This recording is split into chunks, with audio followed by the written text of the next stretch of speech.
Now's the perfect time to join the fan club at Isle Casino Hotel Blackhawk. New members can win up to $1,000 in fan play or other great prizes just for signing up.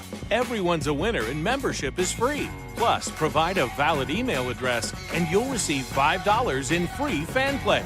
Stop by Isle Casino Hotel Blackhawk and sign up today. Must be 21. All terms, conditions, rewards, and benefits are subject to change or revocation without notice. Eligibility and exceptions apply. See official rules. Gambling problem? Call 1-800-522-4700. Blog Talk Radio.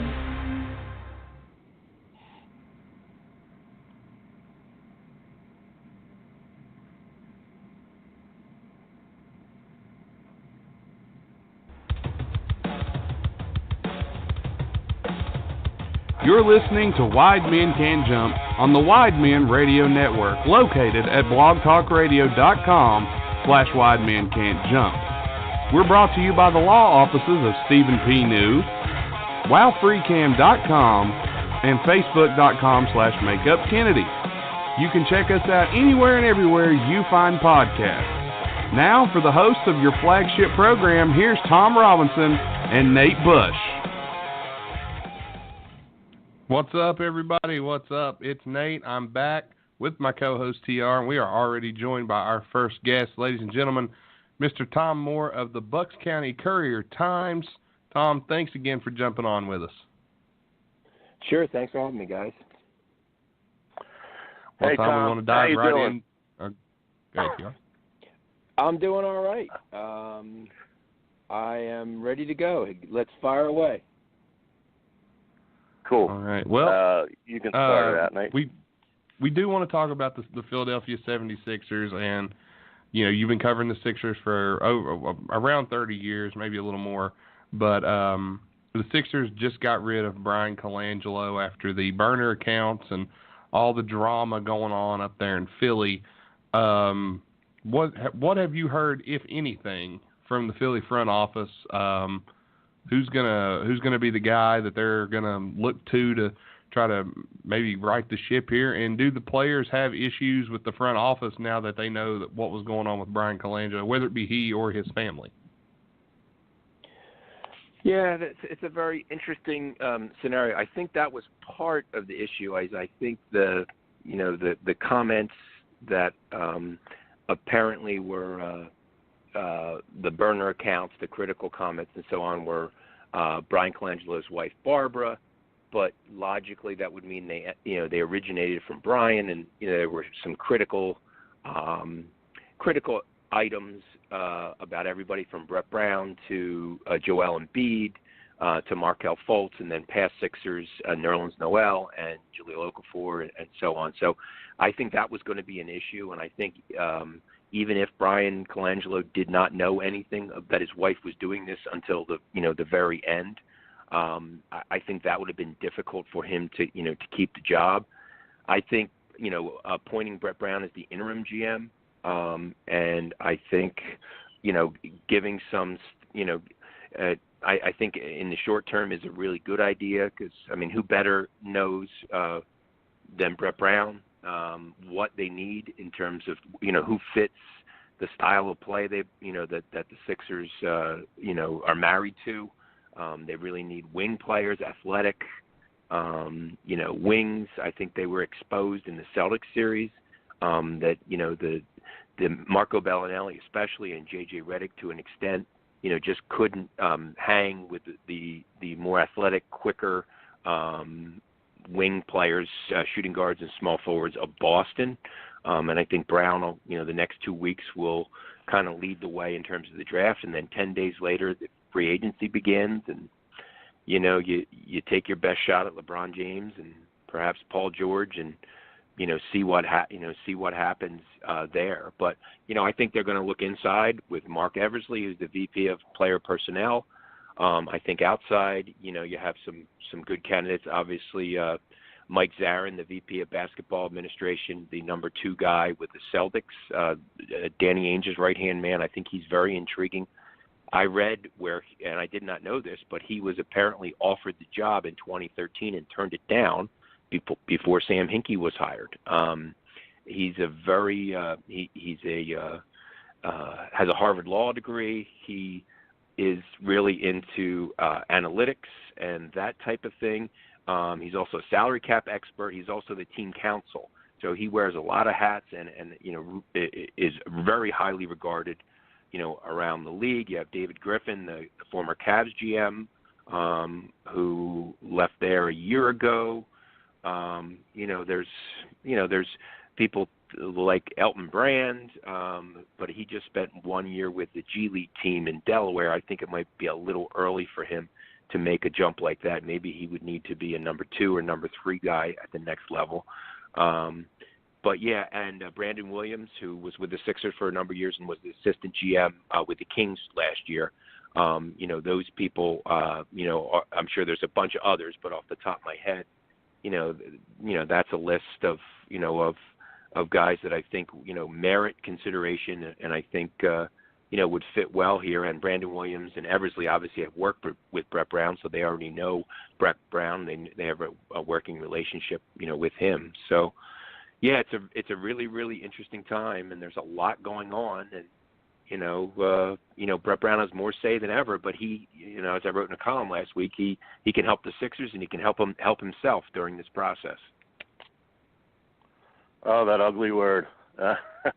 Anyway, Thomas TR, I guess you can tell from the last comment I'm not a big Sam Hinkie guy, which leads me to the candidate from Boston who's analytics. The one advantage that he has up there is it's kind of like a Doug Peterson thing when he looks upstairs and communicates with the Eagles.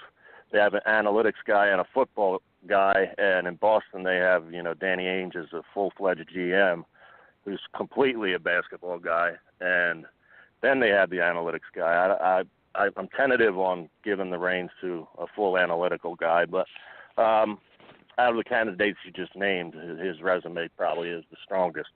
Right now, as we speak, 8 days from the draft, do you think they will bring somebody in or leave it by committee with Brett Brown and so forth going into the draft and then deal with the other thing later? Yeah, I'd be very surprised if the 21st is the draft, a week from Thursday, and I would, unless somebody just blows them away and they jump right in, I would be surprised. I mean, Josh Harris in the press conference last week said that he doesn't know that they would have anybody by the end of the month. So if that's the case, Brett Brown, I mean, let's face it, Brett Brown has been the face of the organization with Hinkie and with Colangelo. Typically when things were happening, neither of those guys spoke. So he was the one out there, when Jahlil Okafor was suspended for 2 games for his, detrimental conduct to the team a couple years ago. When injuries and things happened with Colangelo also, he was the guy out there front and center. So, I think it's the right move, and I think he's the right guy temporarily. But, it's a fair question. What if you're a free agent, you interview LeBron on July 2nd, let's say, and he says, well, who's the GM? Right. And you say, well, we're down to these 3 guys. I mean, at that point, would you say, who would you like?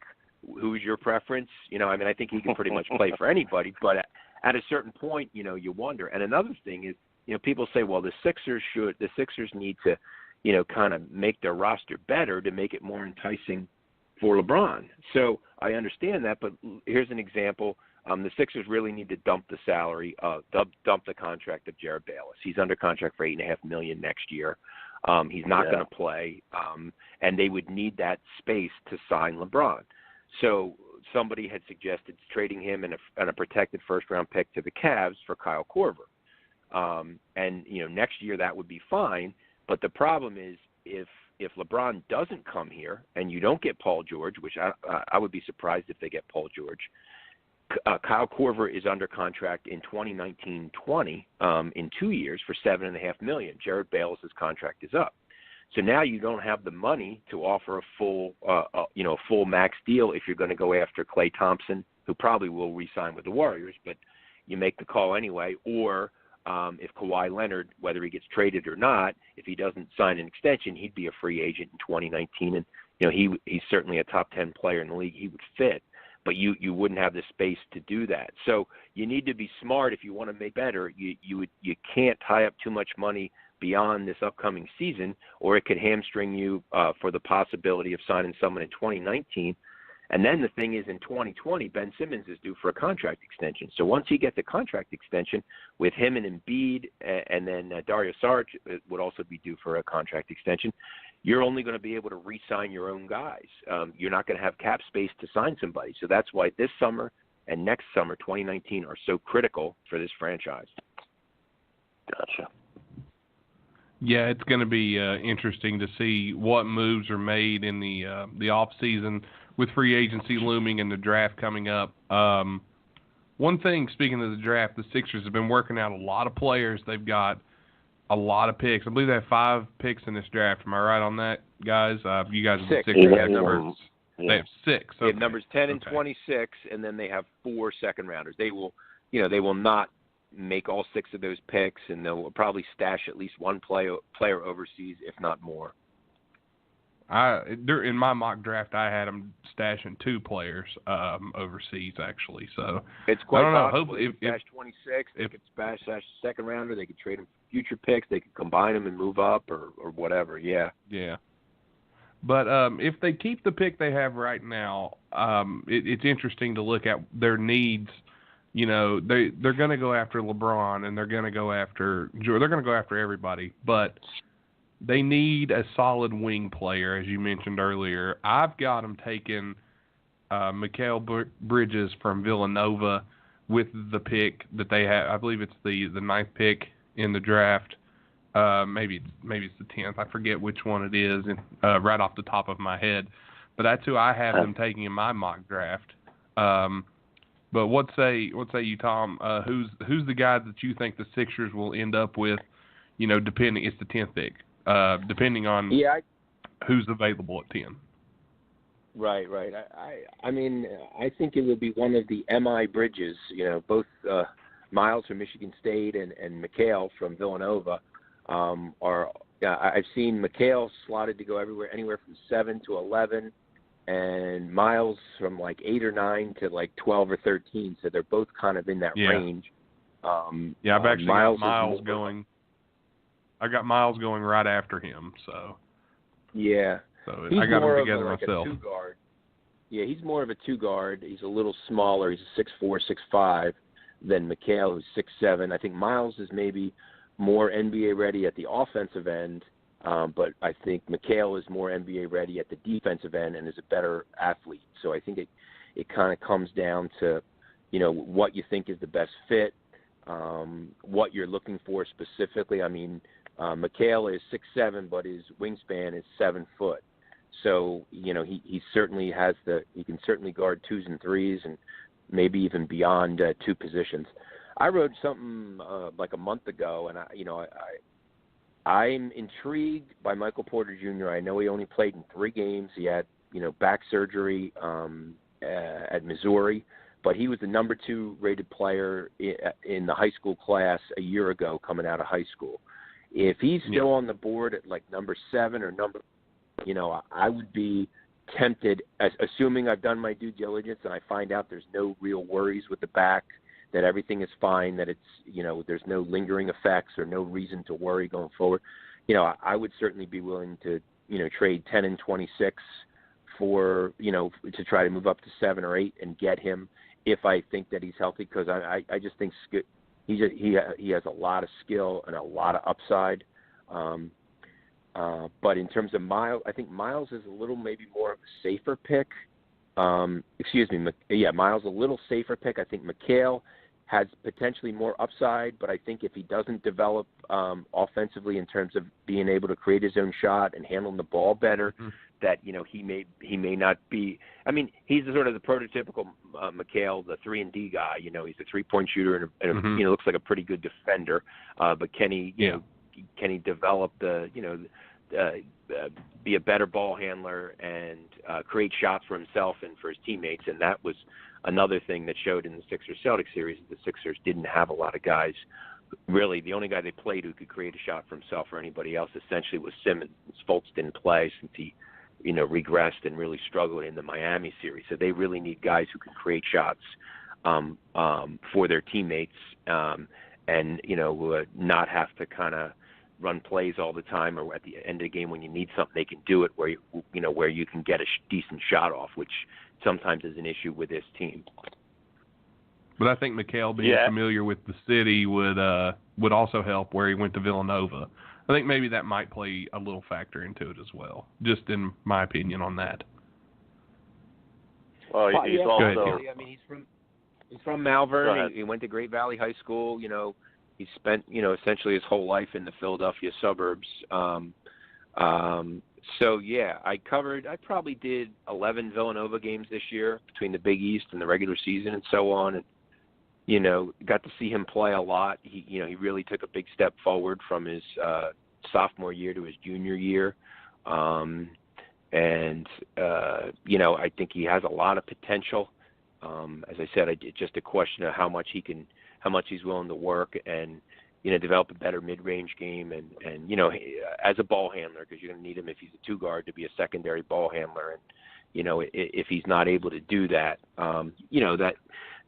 that's something in the NBA with the pressure and so on. You need multiple guys able to bring the ball up the court. So, he certainly has a lot of ability. Yeah, it's a very interesting, and usually every year you guys know somebody kind of falls that you don't expect and somebody jumps up that nobody expects, and it kind of throws everything into a tizzy. So somebody's available that you didn't think would be there. You got to make sure you did your due diligence and you know what's going on and what his story is and if he makes sense and what his high school coach says and what opposing coaches say about him and what other players in college said about him, et cetera, et cetera. You have to be ready because there's so many examples of that happening where a guy everybody thought was going to go fifth is on the board at 8. Now, what does the team at 8 do?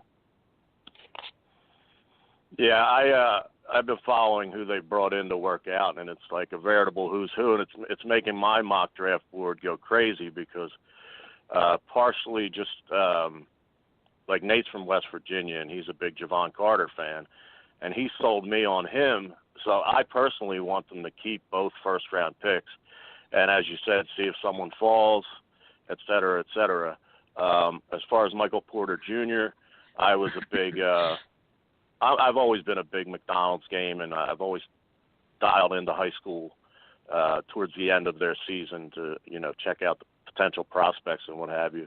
And I think he was number one until Bagley reclassified. I think he was like the top dog. I think you're right. He ended up being number 2, and I think he was the MVP of the McDonald's game, if I'm not mistaken. So he certainly has a lot of, with the Bagleys and Aitons and all those guys.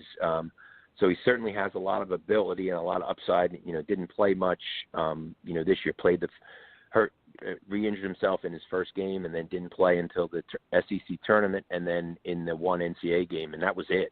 So, you really need to do your work there. But it's just someone that would tempt me. It's kind of a guy who, if you're looking for, kind of undervalued, assets or potential, difference makers, he's certainly a guy that if he's healthy, could really move, could move the needle. And here he wouldn't, whether it's him or Mikal Bridges or Miles Bridges or whatever, they wouldn't have to come in and play, 40 minutes a game right away. That, they should have enough depth that they could, play 18 or 20 minutes a game as a rookie and get a taste and not have too much responsibility and, and so on. And, get stronger, get accustomed to the travel and the competition and the size. More size, more quickness, and all that stuff. Yeah, two quick things. I'm an outside the box thinker. From that same McDonald's game, there was a guy, Mitchell Robinson, who was supposed to go to Western Michigan, and I think he was ranked about 4th or 5th, maybe a little lower, but center, and he ended up not going to Western Michigan and kind of sitting out, and he's available. So with the 6 picks, whatever they do to benefit the team, I'm down with. I'm on board with. But he's a sneaky guy that could drop and end up making an impact down the road, a few years down the road. He reminded me of a taller Sean Kemp. He was just a real strong presence, dunking over everybody and whatnot. And the second thing I was going to bring up was related but non-related, and it's certainly outside the box. If LeBron does not end up here, and one of the other suitors, God forbid, is the Celtics, there's that dynamic with LeBron and Kyrie. Kyrie left him, and then he kind of has to deal with him again.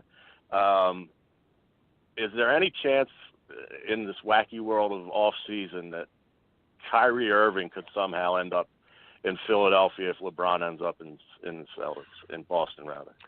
Well, he's going into the last year of his contract, so that just like Kawhi Leonard, it's a little tricky because you don't want to give up too much if you don't know if you can re-sign him, if he's going to be a one-year rental. And he already has said he's not going to sign an extension with the Celtics because I think if he signed right now, like he could sign for $140 million, but if he waits till after the season, it would go up significantly in terms of what a max deal would be. So, I mean, well, he's got to be able to really shoot the ball because Simmons is kind of your point guard, and what's going to happen with Fultz?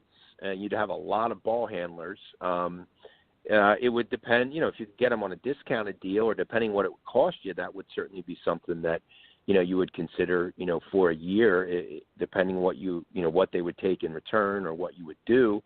I mean, it's always worth, and Brian Colangelo and Sam Hinkie were both this way. They always made the call, and that's what you need to do because you never know, when somebody's going to say yes or if somebody's really looking to make a deal and, they're not necessarily saying it publicly, but if you keep, you call it the right time and you offer the right stuff, things can happen. But yeah, I mean, I would call the Spurs and see what they want for Kawhi Leonard. It's probably a lot right now, but maybe in a couple weeks, if he doesn't, re-sign or it doesn't look like it's going to work out there, maybe the price would drop.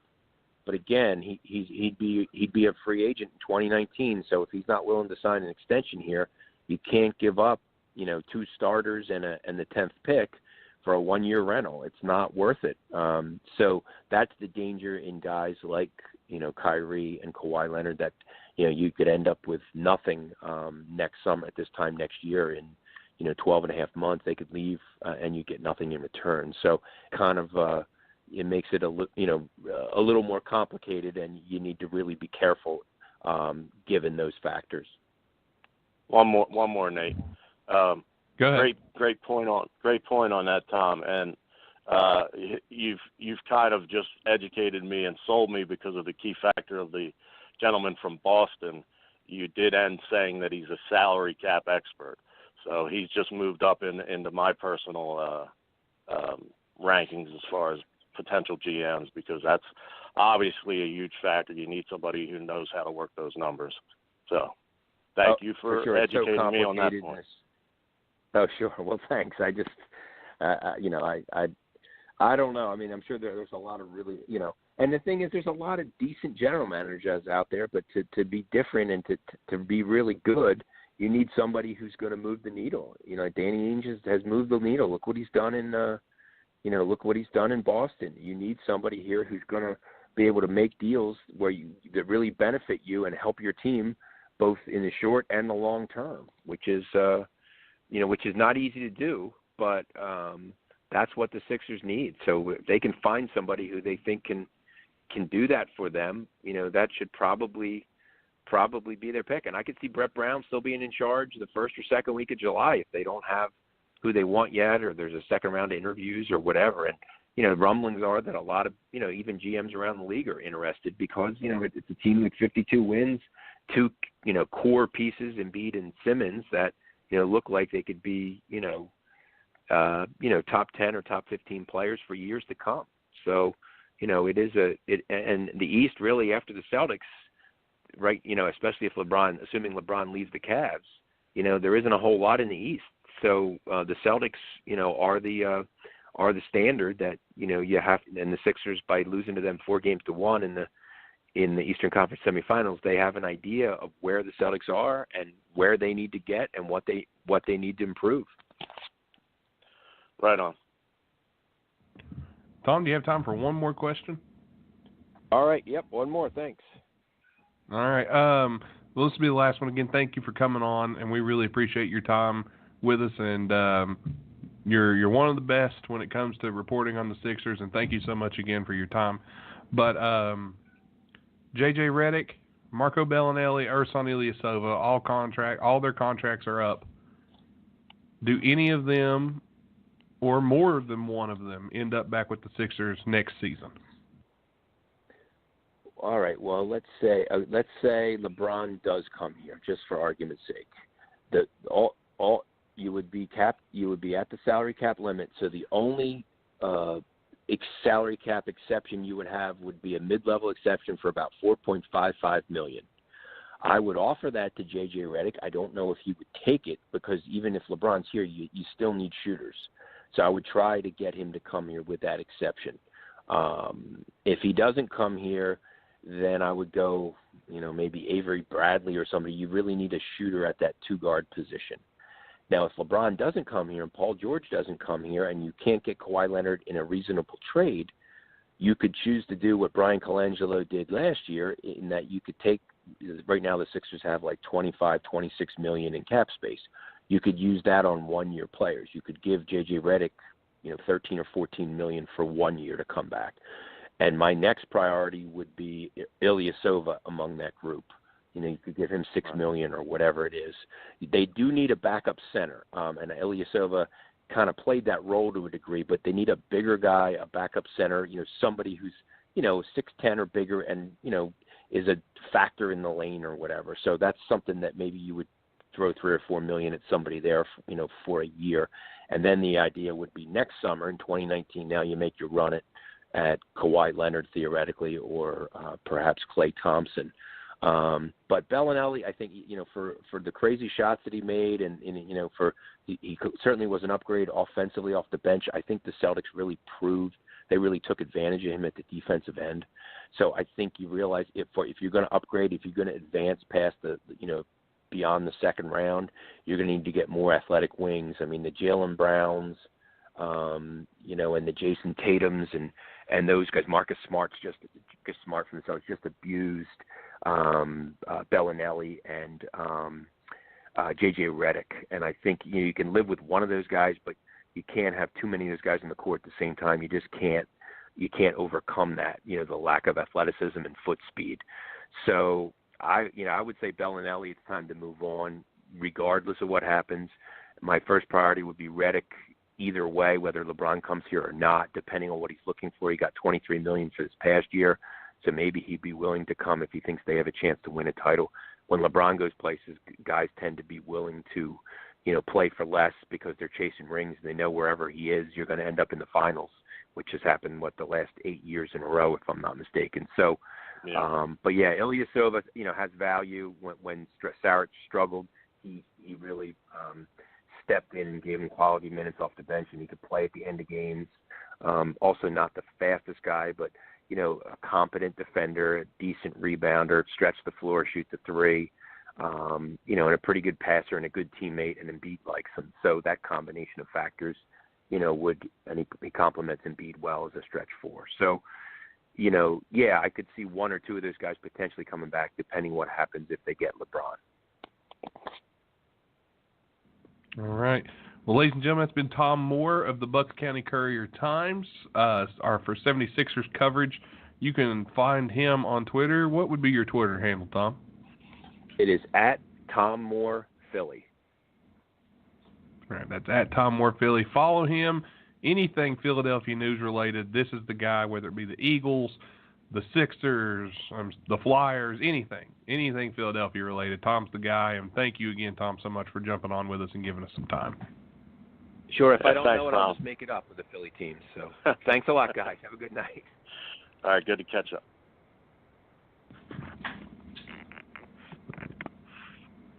Well, that was Tom Moore, and we were happy to have him on the show. We're going to take a quick time out. We'll be right back right after this. We want to invite you to check out our sponsor, WowFreeCam.com. For everything you could ever want and imagine in a cam site, it's finally here. It's WowFreeCam.com. You can log on right now and go look at some beautiful women, men, and whatever else your heart desires. WowFreeCam.com limits absolutely nothing to your effect, and you can join right now and go check out all the fun over on WowFreeCam.com. Make sure that you are 18 or older before checking out the site, but we want to give our oldest sponsor some love here on Wide Men Can't Jump and the Wide Men Network. WowFreeCam.com have been with us from the beginning, and we want you to enjoy all the riches they have to offer. So check it out now. You don't know what you're missing. WowFreeCam.com, must be 18 or older. Big thanks to WowFreeCam.com for all their support over the past 6 to, my Lord, we're up to 8, almost 10. We're almost to, this is flying by, TR. 32nd episode. TR and myself started this little venture, and look what it turned into. Yeah, we have some great guests. I was glad to be in attendance for Tom Moore. I mean, I've talked on Twitter a little bit with him over the time we've been on the air, and last time I had a last-second emergency. But honestly, you handled it awesome. You had a great interview with Tom the first time, but I was glad that I could get a little Philadelphia insight, and the fact that me with the Sam Hinkie thing. I had heard prior that they were considering, of course I forget his name, but the gentleman from Boston who works hand in hand with Danny Ainge. But now that he's kind of brought to reality the salary cap issue, and there's the little bit of luxury tax and all that kind of stuff, but that's admittedly not my forte. And it's going to be, I guess the word's interesting, because moving parts, and if you get the big piece, some people got to go, and you need a guy who knows how to crunch those numbers and schmooze people and everything else. So I guess I'm rooting for the gentleman from Boston. Yeah, there's a lot of moves the Sixers could make this offseason. This offseason is gonna be fun. July 1st, I'm legitimately excited for July 1st to get here. We are gonna have a time when that rolls around. Free agency is always fun, but next week, TR, it's the moment we've been waiting for. The NBA draft is next Thursday, if you're listening. June 21st will be the draft. Next week, our 33rd episode will be the Wide Men Can't Jump draft special, where we break down the entire first round of who we think is going to go. I'll finally reveal all of my picks. I keep giving them away for free on the air here. Should make these people pay for my picks. No, I'm kidding. But we'll be discussing, who we think's going where and why. We'll be joined by the man who knows nothing about basketball, Tim Dombrova, our Canadian hockey expert, who will be on here to discuss his thoughts on the NBA draft. And we're giving him the handicap this time. TR used our guest Thomas Bain last time when he did the NFL draft, the first round. We're going to give Tim Thomas Bain this time. And Tim, TR, me, Thomas will all go around table for the 2-hour session, and we're going to talk everything and anything NBA draft next week. So make sure you're on for that. But we still got tonight. Tom Moore was our guest. We'll be joined later by Kory Waldron. We're going to talk a little basketball with him, talk about what's going on around the league, talk about the NBA Finals, though, TR. The brooms were out.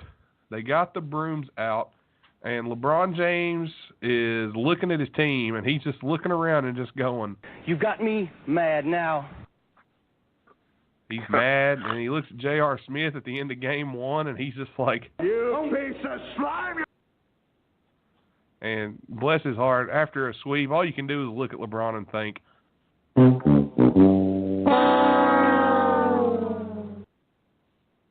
a shame. 4-0, the Warriors sweep the Cavs, and Game 4 was not even a contest. We could have all just stayed at the house. The man had a broken hand, for God's sakes. I don't give a good goddamn if he's got a broken hand. You know why he got a broken hand? For punching a chalkboard. That's his fault. Don't be an idiot.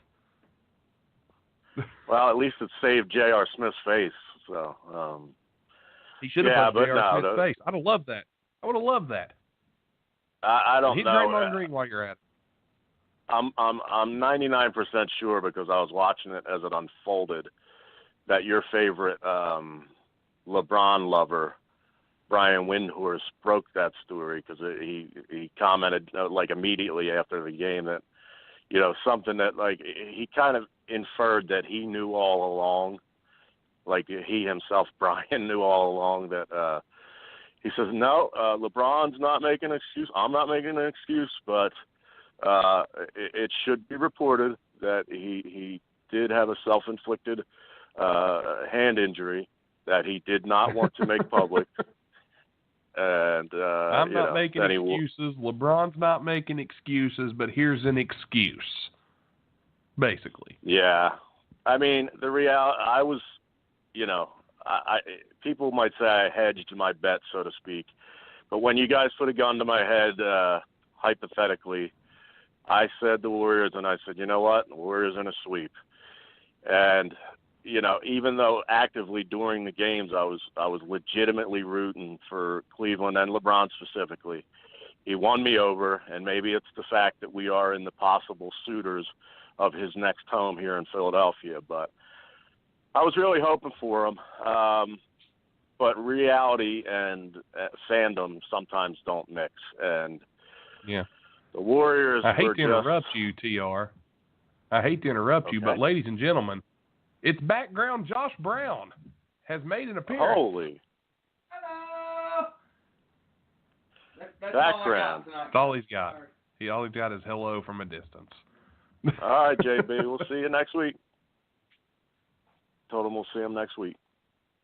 Yeah, he said, good to see you. We'll see you next week. Good night. Thank you and good night. All right. His Mavs, I think, are going to have a steal in the draft next week. No, we won't. No, we won't. No, we won't. We'll fuck that up like we've done everything else the past 2 years. Well, you know, that could happen too. But oh, it will. It will.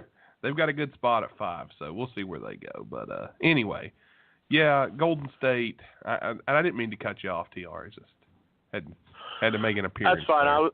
I was just saying what everybody else knew, that the Warriors are the most dominant team. I don't buy for a second that Chris Paul, if he was there and his twin brother Cliff Paul from the old insurance fucking commercials, the Warriors, you know, when they need to turn it on, no matter who the hell was in Houston, they would have won that series too. There's a narrative, and I hate using the word because it's a 2017 word that everybody overuses, but there's a minority narrative that they were 1 quarter away from being in the Western Conference. No, they weren't. They weren't. Man. The Warriors' mentality is, other than when Draymond Green got kicked out of the series for doing his dumb shit, or Game 5 or whatever, when Cleveland for being himself, somehow, yeah, for being a douche. They're basically a 4-year straight champion, and that was a key shot by Kyrie Irving in the one in the middle that Cleveland won, and good for them, good for that city and everything. But for all intents and purposes, the Warriors are the last 4 years, with and without Durant, have been the best team by a large margin. I don't care about record. They're just dominant, and I'm hoping that changes soon. I saw a little scroll at the bottom that Draymond Green, I don't want to misquote it, something to the effect that he would be available if something, or you know what, I shouldn't have brought it up if I didn't know exactly, but something teasing that he not that he's one of the free agents or anything, but it said he would not re-sign if the offer wasn't right, and he would look to other offers. In other words, just putting his name out there. But I don't think that they can last that much longer. Maybe they can. They're still relatively young, but I think somebody's got to, everybody's going to be making moves, which is great for our show. And I'll let you jump in after this.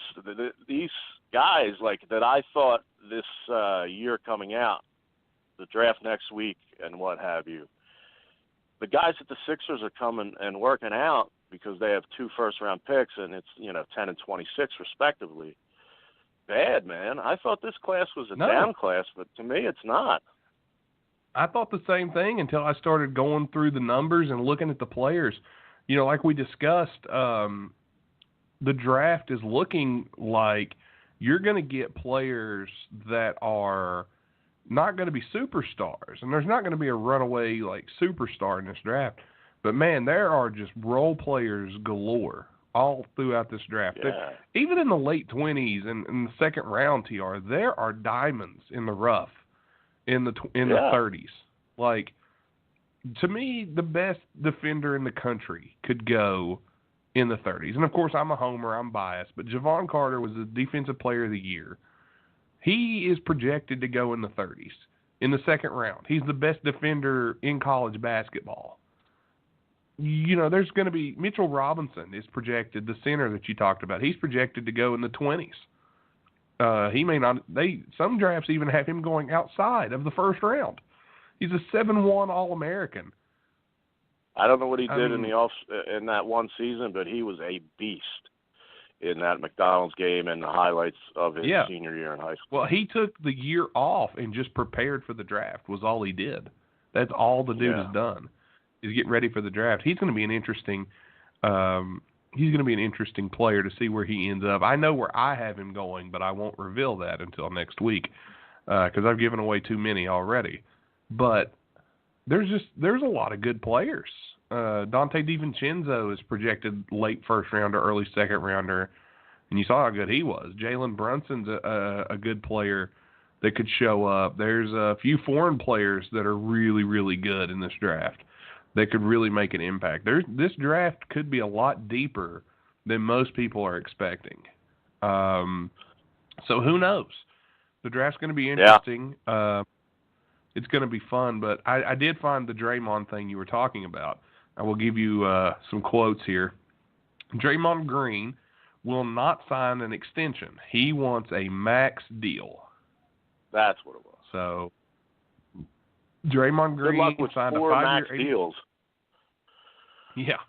Draymond Green signed a 5-year, $82 million deal in 2015 so they could get Kevin Durant. Draymond Green said, "I took less so we could go after KD. I'm a student of this game. I studied the business side of it and the numbers where some people don't. They leave it up to their agent." So Draymond Green is eligible for a 3-year, $72 million extension that starts in 2020 and 2021, but he would turn it down if offered. So he will be eligible for a Supermax 5-year, $226 million contract if the Warriors attempt to re-sign him. And that's what he wants. According to this, his deal saved the Warriors $2.3 million in cap space in 2016-2017, which allowed them to create a max salary when they traded Andrew Bogut and renounced the rights to Harrison Barnes and Festus Ezeli. And according to Green, that money's not changing my neighborhood. It's probably $6 million after taxes and fees. It's not changing my neighborhood, but championships can. Championships changed my life.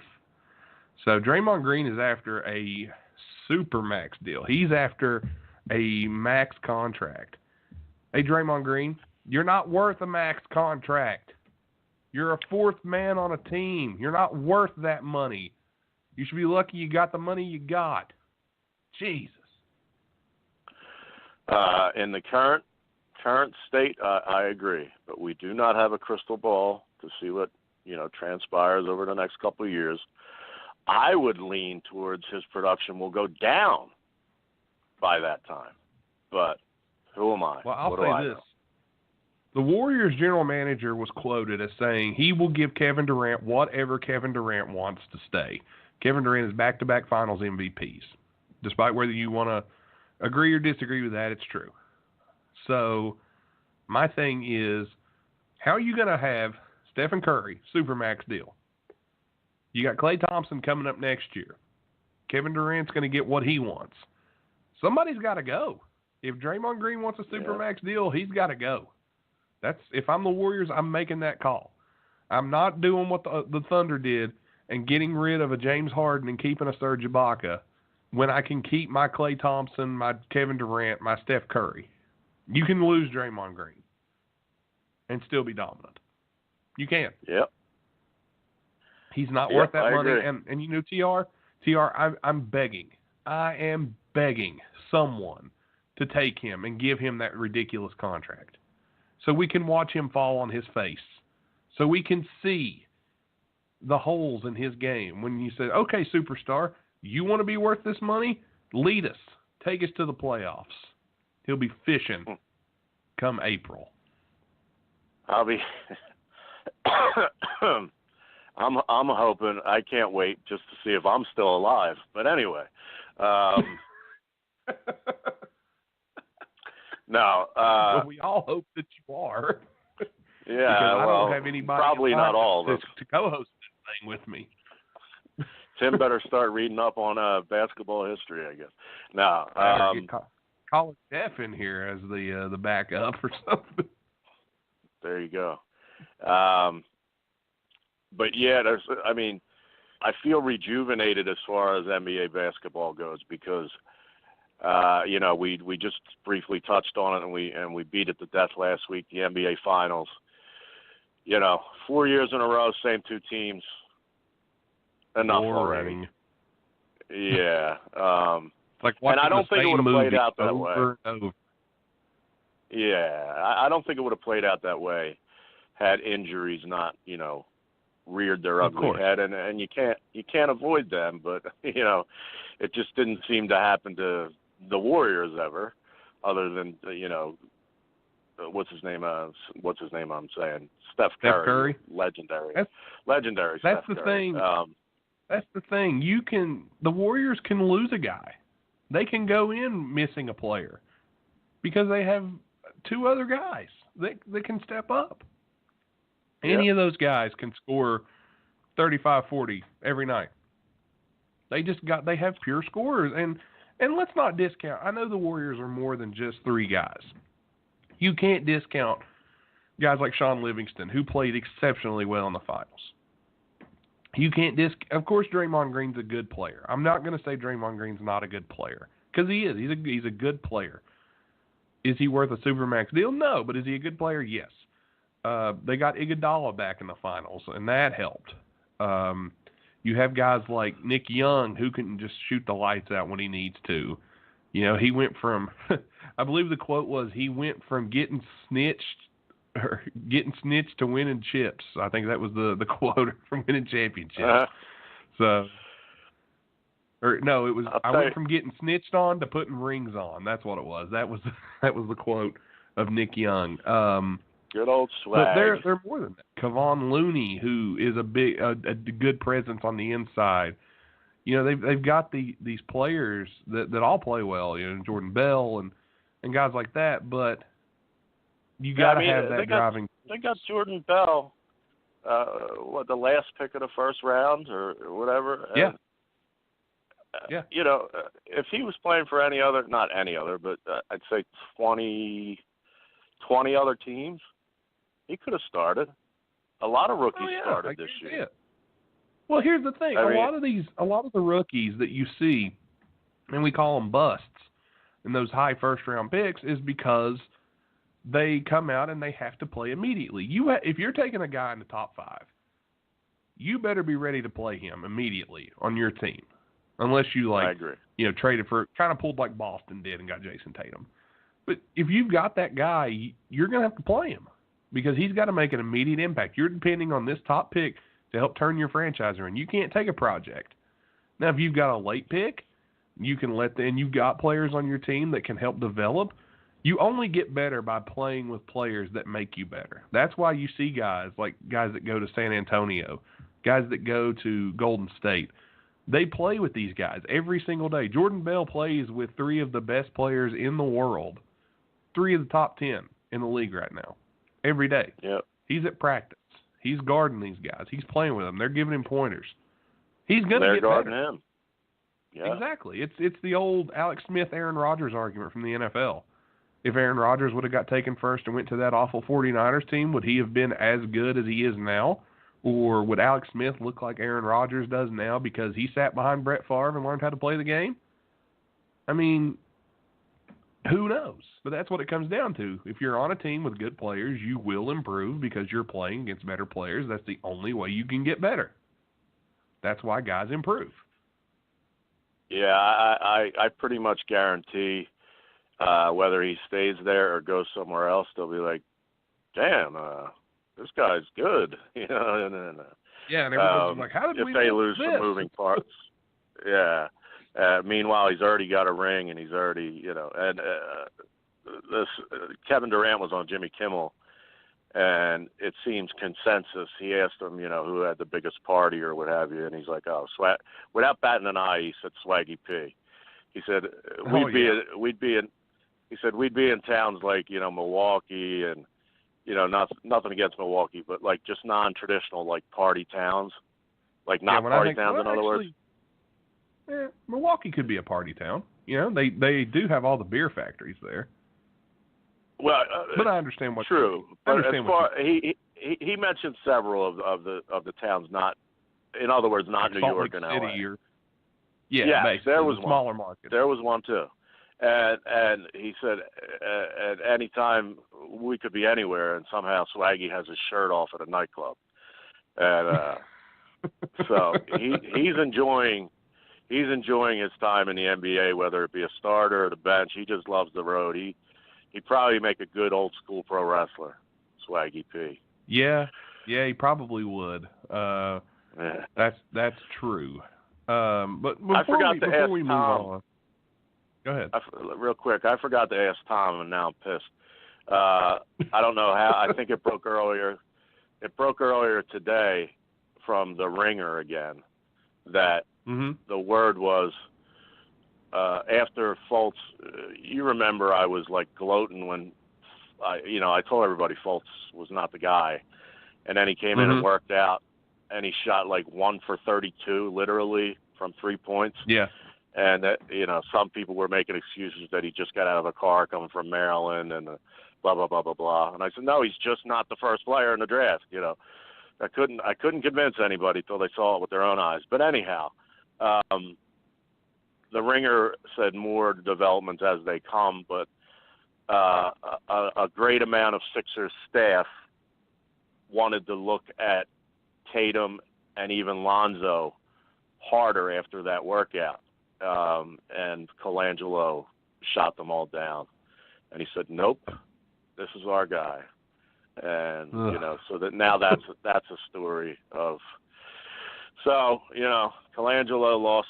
I mean, I knew he made the deal and everything, but I didn't know he was that responsible for that pick. So, I wanted to know if Tom heard anything more on that. But, what are you going to do? We'll get a hold of him again. But, go ahead. I didn't mean to interrupt. Well, no, you brought up the point where I was going. You actually segued without even knowing it. You mentioned Lonzo Ball. Good. Yes. LeVar Ball was on TV the other day. That's Tim's favorite guy, LeVar Ball. He made the statement that LeBron James plus Lonzo Ball plus LiAngelo Ball is a championship waiting to happen. TR? Wait a minute. Let me hear this again. Lonzo Ball plus who? LiAngelo Ball, his brother, and LeBron James is a championship. TR, let me tell you this about this guy. This guy is one of two things. He's basically the used car salesman of the NBA. Because this dude has a way to just keep his family's name in the limelight. Because I'll be honest with you, LiAngelo Ball is not getting drafted. I don't want to break it to anybody. So. LiAngelo Ball's not getting drafted. If he gets drafted, it's going to be a pity pick from Magic Johnson. If Magic picks him, especially if Magic picks him in the first round, he should be fired. He should just be and his name should be stricken from NBA record books. LiAngelo Ball is not very good. Lonzo Ball is a good basketball player. Do I think Lonzo was the second best player in the draft? No, but do I understand why the Lakers took him? Yes. Man, LiAngelo Ball is not a good basketball player. That dude has no business in the NBA. And if I think LeVar Ball, I think it's all put on. I don't think he believes his kids are this good. I think he knows that they're not as good, and he has to hype them in order to get them where they're at. And I think he's just trying to get people to buy what he's selling. And he wants to make people mad to keep the name in the spotlight. Yeah, I think you were about Go to ahead. say, because you said you said it's one of two things. I think inevitably the second thing you were going to say was that he's batshit crazy and a psychopath. Yeah. Am I right along those lines? Yeah, it's either that or he's the biggest moron walking the planet, and I just don't think that's the case. Because the dude's smarter than he looks. Now, granted, he looks pretty dumb, but he's a little bit smarter than he looks because he knows. And I'll be honest with you, I've tried to reach out to him. I'd love to have him on. I swear I'd love to have him on. I would too. Oh, God, I'd love it. Yeah, I would too. But, I really don't think... Go ahead. He even went into business for himself on Raw. He broke the script that Vince told him not to do. Took off his shirt and So he's uncontrollable. I'll give him that. That's a double entendre there. Yeah. Hey-oh. I lost my rim shot. Damn it. I had it here somewhere. I lost it. I don't know where I put it. I'm really mad at myself for not being able to find that there because that was perfect. Oh, here it is. Yeah. Thank you. I found it. All right. But here all week. But yeah, try the veal. Tip your waitresses. But yeah, I just don't know about this guy. If he really believes that, then he should be committed. But I don't think LiAngelo Ball is getting drafted. I just don't see it. He's not good enough. He hasn't improved. He hasn't gotten bigger. He's too skinny. The shot needs work. He's just not ready. He's you know what I mean? Like maybe in a couple of years. I was, you inspired me to really look hard, and that's what got me up for this draft because instead of sitting around all night, I really looked into things and the available talent out there. And he's not. I mean, it's hard to even put a number on him because of the thing in China where he left UCLA and all that kind of stuff. But he's not in the top. I'll just be safe and say he's not in the top 100 players right now available for the draft, and they only pick 60. So he may. Just as a courtesy, and I don't know how hard LeVar is to actually communicate with, but Lonzo's definitely an NBA player. There's no question there, and the little brothers, I would never doubt that Lonzo. Would never doubt Lonzo because he is. If the little brother turns out to be an all-star level player by that time. Maybe just because LeVar's so batshit crazy and or a genius, you want to, if you're Magic Johnson, say, hey, man, we just have other needs, but no problem. I'll invite him to be part of our summer league team, and he can make it that way. Now that that's I could possible. see. I could see that. And you know what? That's fine. Because, hell, almost anybody gets an invite to summer league. And if you can make it that way, more power to you. You got to earn your way. But I'm looking at the Lakers draft picks. They're sitting at 25, and they only have 2 picks this draft, and 47. 47 will be interesting. If they're going to take LiAngelo Ball, they'll take him at 47. But I seriously, this draft, as you said, is a lot deeper than people think. Because there's, great players in the second round that are available. Look at a guy like, whether you like him or not, Grayson Allen. He's a good player. He's a projected second-round pick. And Jared Vanderbilt. Go ahead, Jared. Go ahead. Yeah, Jared Vanderbilt out of Kentucky. He's a second-round player. You're looking at guys like, just to name a few, Justin Jackson from Maryland, who had a good year. Devontae Graham, who played at Kansas. He's a second-rounder. Josh Okeke from Georgia Tech, another good player. Mo Wagner, second-round projected pick. So, I mean, you got to step up your game this year. If this is the draft you're coming in, you've got National Players of the Year that are looking at second-round picks. You're looking at guys like the guy who led Michigan to the finals against Villanova. Yeah. The dude that really showed up big for them, and Mo Wagner. And he's second-round pick projected. So, yeah, what do you got, LeAngelo? That's the question. What can you do? Yeah, there's, like, from a Philadelphia standpoint, as I said, they've been working out just about everybody. The two guys from Miami, Lonnie was the other day, Lonnie Walker, and Bruce was there today with Javon Carter and Bruce Brown. And the one that, we follow our friend Keith Pompey along with Tom Moore pretty closely. There are guys, so to speak, that I look to for information and videos and so forth. And Zaire Smith has blown away people. Like, he's projected 17, 16. He's projected pretty high. But he came in here and he dominated so far as like everybody's attention. He was the most holy shit guy that came through Philly, and he could be that Donovan Mitchell gem, in the mids. And then this is going to be crazy. Like Tom mentioned, Michael Porter Jr. The one drawback on him is that the word pass is not really in his vocabulary, but it wasn't really in Kobe's either, and Kobe turned out okay. Not that I'm comparing those two, but there's just so many.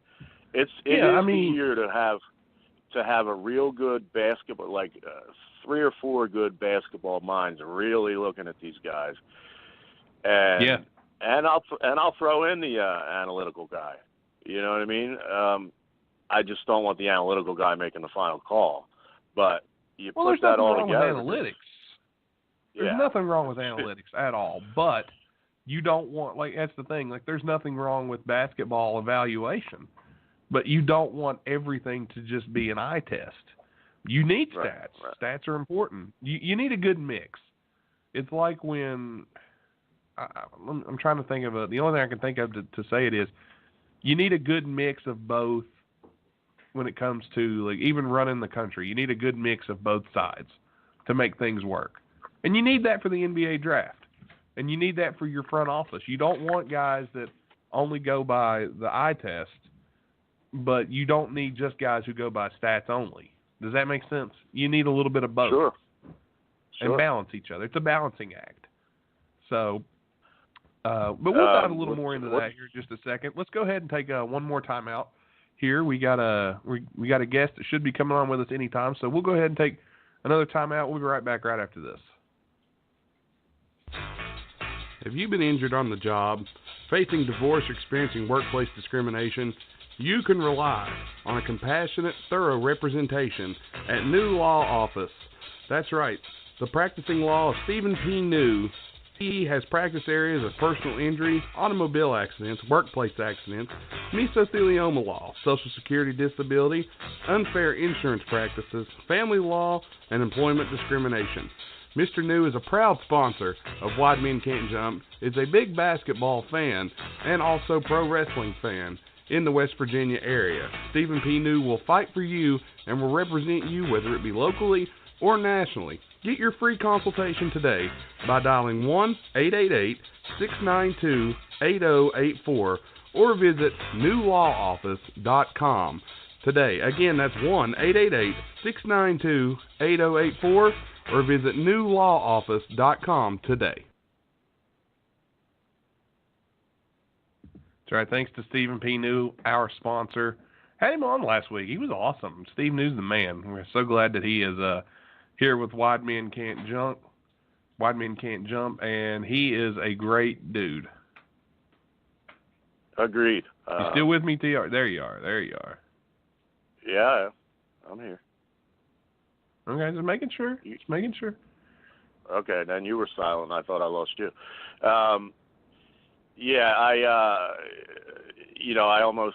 I'm counting the days till next week's show. I really, and all the info that. Actually, there was some info on, who was it? Somebody that's top 20-ish had hand surgery today and is out 2 months. Now, obviously, that's not going to affect the regular season, but it might affect his number. I forget who it was now. You're going to have to look it up. Damn it. What was it again? What was it again? I'm sorry. A top 20, 25 prospect got hand surgery. Not Zion today, Williamson, is it? No, not from high school, not from going into college, going into the pros. One of the guys that was on everybody's list as a top 25 or under. I just can't think of who it was. Kevin Herter, I forget how to pronounce his name. Yeah, I did see that. I did see that. It was actually A.J. Wojnarowski had it up on his podcast. Or not on his podcast, but on his Twitter page. Hold on just a second. Let me pull that up here because that was some breaking news. I checked that. I was looking into that whenever the show started. ESPN is reporting that Maryland's Kevin Huter, a projected first-round pick, is undergoing surgery on his right hand and will miss 2 months. He will be sidelined. He had a surgery on his hand in June for torn ligaments in his right hand. So that's big news. But speaking of big news, TR, we'll get back to that in just a second. We are joined right now. I hate to interrupt you, buddy, but we are joined right now from Full Access Hoops and Off the Glass. This is Kory Waldron. Kory, what's up, buddy? What's up, boys? Sorry, I had a little technical difficulty, but better late than never, I suppose. Thanks, Kory. I appreciate you checking out. Yeah, we had. I was messaging Kory trying to figure out what the technical issues were. We got her straightened out.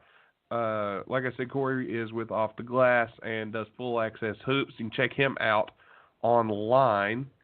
We talked a little bit during the week, but he is at kwalhoops.com. That's KWAL Hoops on Twitter. So follow him, show him some love.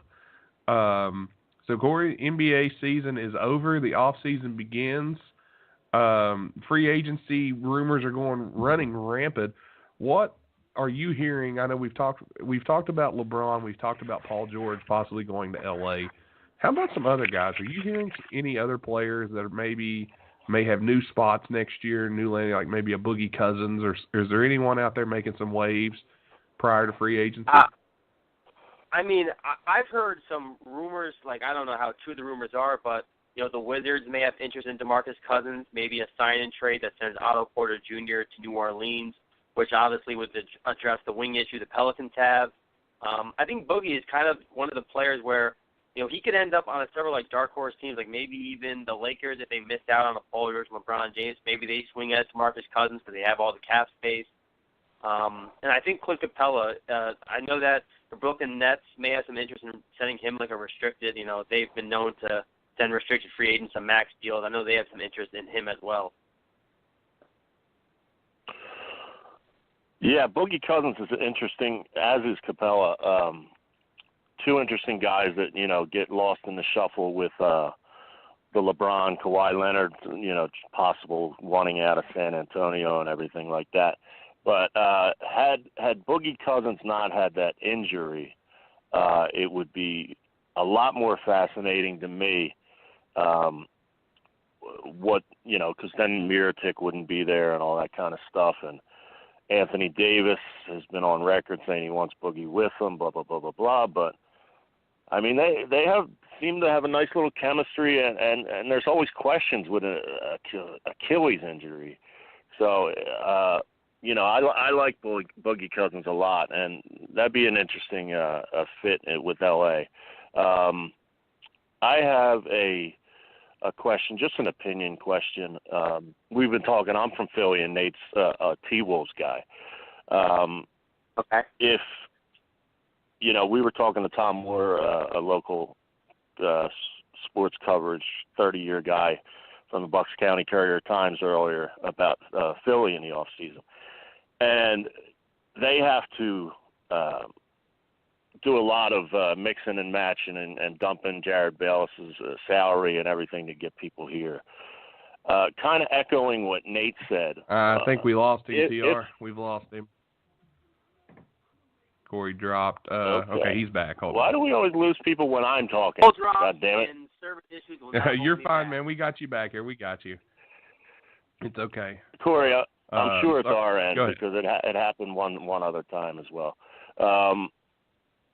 I was in the middle of saying it off the top of your head. Is there, because we need obviously wing presence here in Philadelphia.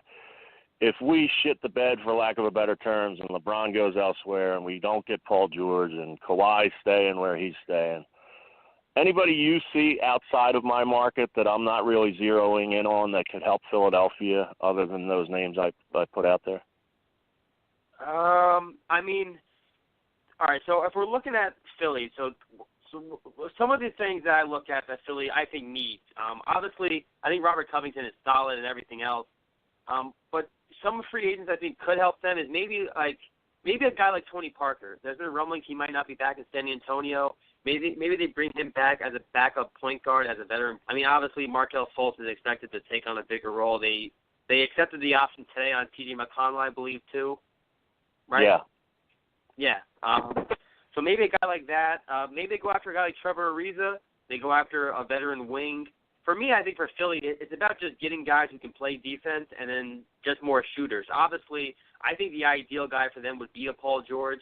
I think a Kawhi Leonard, if they could get him, would be obviously the best choice. I just don't know how true that could be.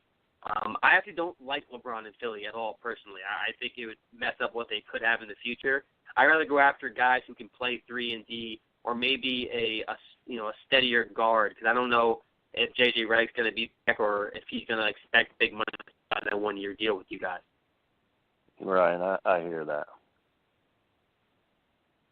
Well, everybody's teams, it seems, have been making that.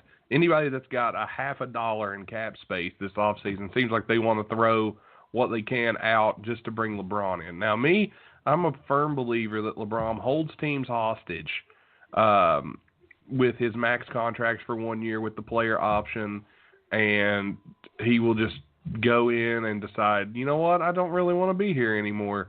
Bye, and opts out, and your team's left standing there just like, okay, well, we traded all of our young pieces away to get these pieces around you. I'm looking, and you look at Cleveland now.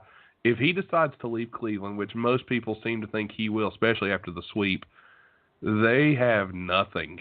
They have Kevin Love and what's left of his knees.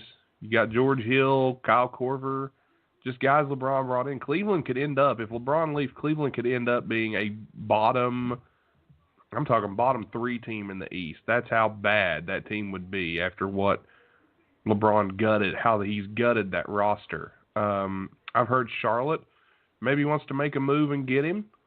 I've just heard so many crazy trade rumors. I've heard Charlotte, I've heard Boston, Philly, I've heard Houston, which the cap doesn't add up, Golden State even. There's rumors that Anthony Davis could be going to Golden State in a trade, and these rumors are all insane. Any rumor that involves the Warriors getting another superstar is just blasphemy. Like, it just, to me, makes no sense, and it would just, I mean, if it was to happen, it would ruin the. Yeah, I mean, I'm with you. Like, we're looking at an NBA now where it's so that anybody with a pulse doesn't pick, whatever team in the East they want, and then the Warriors in the West. You have 3 of the top 10 players in the league. And this is a league that stopped a trade under David Stern that would have allowed Chris Paul to be a Laker. And it was a pretty even trade, I thought, especially when I looked at it. Many forget that. Yeah, people forget that, but now they're allowing Kevin Durant and Klay Thompson and Steph Curry to play, and they're all on the same team, and it ruins the league because it's really not fun watching it because you're just like, well, who can beat them? Houston gave it the old college try, but they didn't do it. And now teams are having to build to beat the Warriors instead of building to see, we want to win a title. Well, you know who you got to go through, and you got to beat the Warriors. So to me, it's just something that I've not enjoyed what I've seen of it. I'm hoping that when Draymond Green leaves, and I'm hoping Klay Thompson doesn't sign a max contract with the Warriors and they fall apart, I want to see what this Warrior team can do with one or two guys and actually make the league fun again. At least that's my stance on it. What do you think about the Warriors and how they've built this team?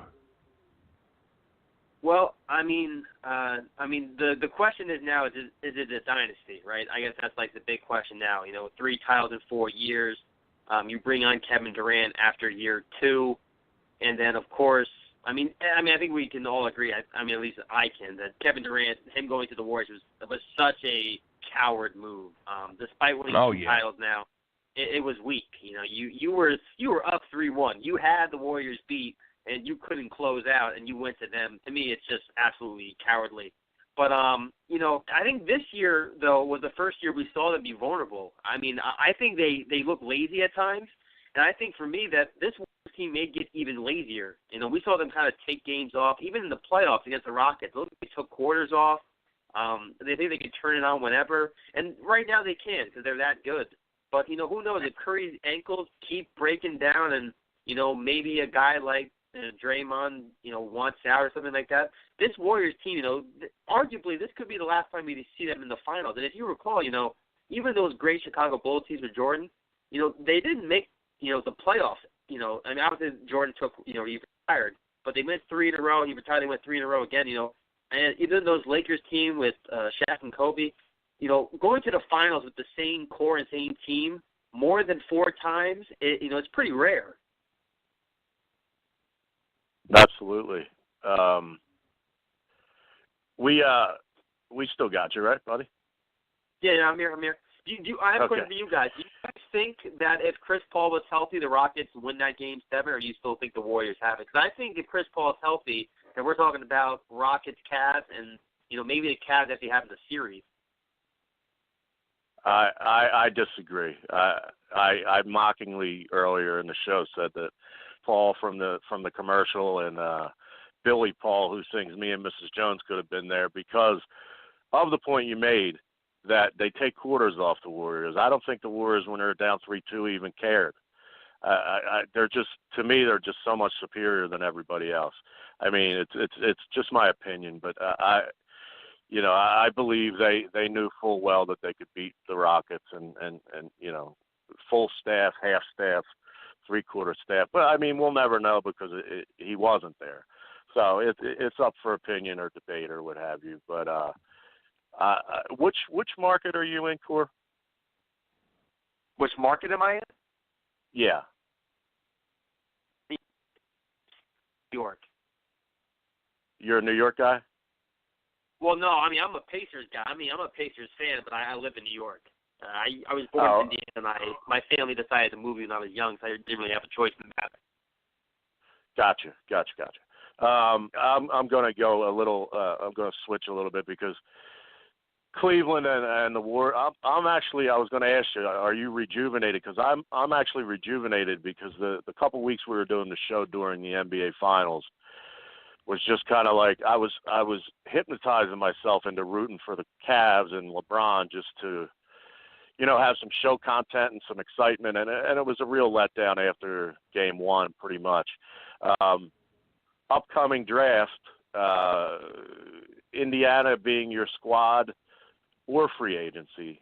You obviously have Oladipo, who's fantastic, most improved player without question, and who do you want to see to go to Indiana via free agency, trade, draft, et cetera? What are you looking for position-wise, or maybe even more specific player-wise that could help them get over the hump?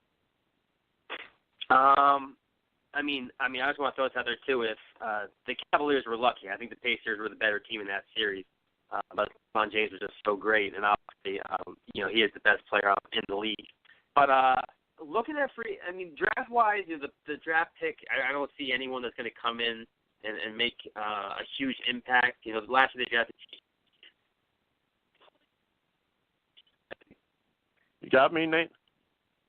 Yeah, I got you. I think we lost Kory again. Kory, buddy, I think we lost you. Yeah, we lost him. I we do have position. another caller.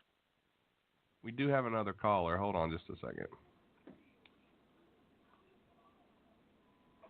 Go ahead, caller. You're on with us. Yeah, man. I guess I'm gonna try to backfill and catch up where I caught you guys. You were getting into a lot, and y'all got a lot of teams in that little quick time. But as much as I hate David Stern, never forget though, the Hornets at the time were owned by the league, and it wasn't just that they were trying to stop a lopsided trade or didn't want Chris Paul to go to the Lakers. It was they didn't see that as long-term best interest for the Hornets. They were taking on a lot of salary. They were getting guys who were close to the end. Lamar Odom damn near threatened to retire, and they weren't getting, picks. And this is the same Hornets team that ended up getting that Anthony Davis pick the next year. So Stern kind of got vindicated for that one, as ragged as he is and as much bad as we should talk about Stern. I do just want to say that. Yeah, Naj, I remember that pick. I remember that. And I remember everybody saying, well, the league owns the Hornets and they want to sell them. Look, you're an NBA team. It happens. All right, Chris Paul didn't want to be there, but they allowed the trade to send him to the Clippers. I'm against that. I didn't like that. I think we got Kory back here. Let me see if I can pull him up here. Yeah, I'm right. But the Clippers trade wasn't involved. This was about the league owning this team, and they wanting to sell it, and then they wanting it to have good assets and not, be a team that's heavy on bad contracts and not really, kind of a middle-tier team that wasn't going to go anywhere. Lamar Odom and, and who did they bring? Gasol? Not Gasol. I think Gasol was in that package. Gasol was going to end up in Houston. Gasol was going to end up in Houston. Right. In that trade. That's it. Yeah, but no matter what, history kind of proved Stern to be right. You know what I mean? They needed to rebuild. They needed to bring Anthony in there. And, now Dell Demps, it's up to them to kind of get the ship straight before he leaves. But, yeah, I can't knock him too much for that one. Okay. The Pelicans, though, or the Hornets in that trade, they would have gotten Kevin Martin, Luis Scola, and Goran Dragic, too. Dragic, obviously, I don't know if anyone knew what he was going to be, but even though Lamar Odom said he was going to, retire if that happened, I still think, like you mentioned, any time the league kind of puts their hand and makes things, veto the trade and all stuff like that, it's kind of shady. But the trade really, to me, it wasn't terrible besides the fact they didn't want the Lakers to be great, I guess. Yeah, see, that's the thing I dispute. The people who talk about the league playing favorites, you can't on one end say they try to tilt things in the Lakers' favor, and then on the other end say, hey, they're trying to punish the Lakers. That trade was based on they wanted to sell that franchise, and they didn't want that franchise to be just a cluster, whatever. You know what I'm saying? So yeah. Anthony Davis or the dead bodies of Peja and Dragic and Kevin Martin. My God, Kevin Martin. The man involved in more bad trades based on potential than anybody. But, yeah. Now, hold on. Kevin Martin in 2012 was not that bad. Ask Sam Presti down in OKC about Kevin Martin. That dude curses his name daily probably when he thinks about that Harden trade and what he was able to get back and thinking Kevin Martin was a chip. I'm not saying he's bad, but I'm just saying I think you'd be much better off with Anthony Davis and trying to figure your way out rather than that collection of guys. Well, here was that trade. Here's the trade that went down, and here's the trade that didn't go down. All right, so the Lakers would have got Chris Paul. Pau Gasol would go to the Rockets. New Orleans was going to get Kevin Martin, Luis Scola, Lamar Odom. You said he would have retired. Goran Dragic, a 2012 first-round pick from the Knicks that Houston had acquired. Instead, Paul goes to the Clippers, and they get Eric Gordon, Chris Kaman, and Al-Farouq Aminu, and a Minnesota pick from 2012. You're better off with the first deal. You're better off with the first deal. What was the status of those contracts? See, because that's a huge part in this. That's not true. taking That on is extra cap space, not setting yourself up to where you buy this team and now you got to try to figure it out. See, and that's what I mean. Like, this wasn't to stop the Lakers, man. Stern and any other NBA executive likes the Lakers being good, like any other league. So it's not a thing of them trying to stop the Lakers. And if we're being real, man, come on, Chris Paul and you know, sort of washed Kobe. Yeah, there's a ceiling there. I mean, you could say that this move was the one that made the Clippers relevant, though, because the Clippers weren't relevant until this trade happened. That's true. Yeah, it made them somewhat serious, but they still clipped their way through it. I mean, it was Lob City, but as we saw, Lob City wasn't really that formidable at the end of the day. Blake and DeAndre, highlights, but not solid play through and through throughout the game. So made some great Sports Center. Made some great Sports Center clips, but yeah, didn't make any NBA championship legitimate runs for sure. By the way, Kevin Martin, the next season, Kevin Martin averaged 14 points per game and averaged, looks like 38% from three. I'm not mistaken. No, 42% 3-point shooting almost making 5 threes a game. So. Well, goddamn it, it's 2018. The hell with Kevin Martin. I just did a quick little look up on the Clippers record before they got Chris Paul. Out of 30 seasons before Chris Paul got there, they had 2 winning seasons. Yeah, but I as much as I like Chris Paul, we got to talk about the idiocracy of one Donald Sterling and, you know, his ideas about a team. Like that ineptitude wasn't like accidental. This was Donald Sterling and what he thought worked, and telling Elgin Baylor to draft all these, you know, mistakes. And of course, the injury bug, the Clipper curse, we got to bring that up. So I mean, they earned those horrible records. Yeah, and the Billy Crystal factor. Keep him out of that damn building. Yeah. You cannot be our star fan. No, we got to get something else. That's bad. All right, what do y'all think of the rumor of LeBron even thinking about the Clippers? They're saying the Clippers won't even go after him, but does it make sense to you guys as one of the, you know, dark horse destinations? You want to go first, Nate? LeBron to the Clippers, like, who do you pair him with there? Like, yeah, they got DeAndre Jordan. Yeah, they got Lou Williams. Tobias Harris is a decent piece. Avery Bradley, but it's like Patrick Beverly.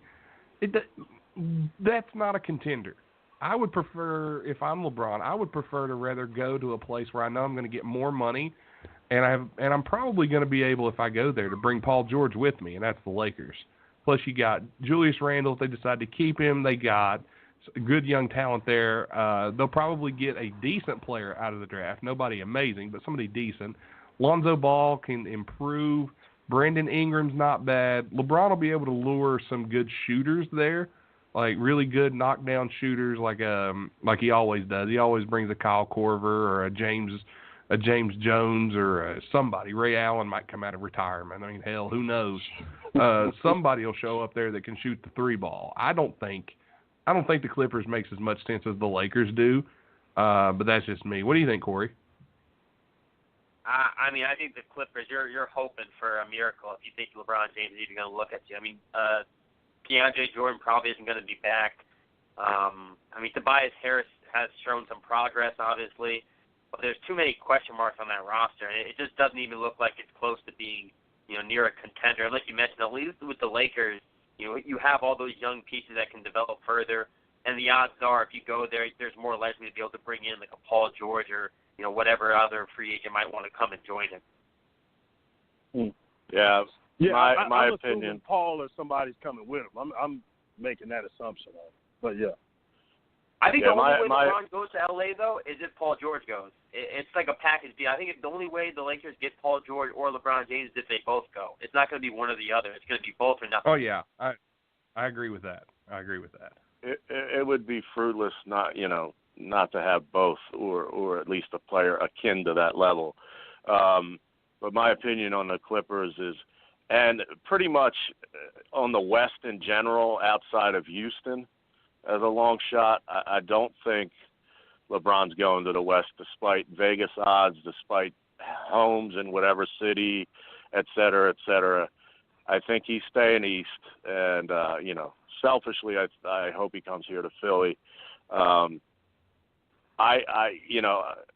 not of the popular opinion, but I believe that he and Simmons can coexist. They can. I think Tim Legler put it away today. Somebody had talked about it earlier. To where whichever side of the ball, comes off the rim and they grab a rebound, then they're the primary ball handler. And an example made, which I was pointing out in the playoffs, is when T.J. McConnell came in and played the point, and Ben was more of a slasher, and a lot of his spectacular plays over the year were facilitated by T.J. McConnell. And I'm not the biggest Markelle Fultz fan at all. I don't think he has the mental stability to be great. I hope I'm wrong, but I don't. But anyway, I got long-winded. The point is, I don't think LeBron's going to the Clippers in any way, shape, or form, and I'd be very surprised outside of Houston. Right, I hear you. I think it's just as viable as all the other places because I don't think he's going anywhere alone. He looks at this as they got a super team. I have to load up to beat them. So I'm saying that he's bringing the caravan with him. All the reasons you just listed for Philly makes sense. Yeah, they already got the building blocks. And, yes, Simmons actually being guarded by the secondary defender as opposed to being the whole primary reason that their offense moves. Yeah, Simmons is going to eat and eat well. So I don't know why people keep saying, hey, he might not be able to play with LeBron. No, it's a 6'10" guy who can handle the ball. He's going to have a lot of fun if he plays with LeBron.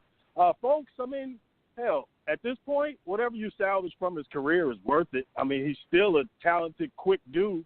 I hate the idea of people telling somebody to change their jump shot, man. I don't care how ugly or awkward your jumper is. Let that person shoot that awkward jumper and work on it and perfect it. But when you get in somebody's head, we see what can happen. Right. Are you telling me that you would tell MKG from the Hornets, Michael Kidd-Gilchrist, to not change that ugly jumper of his?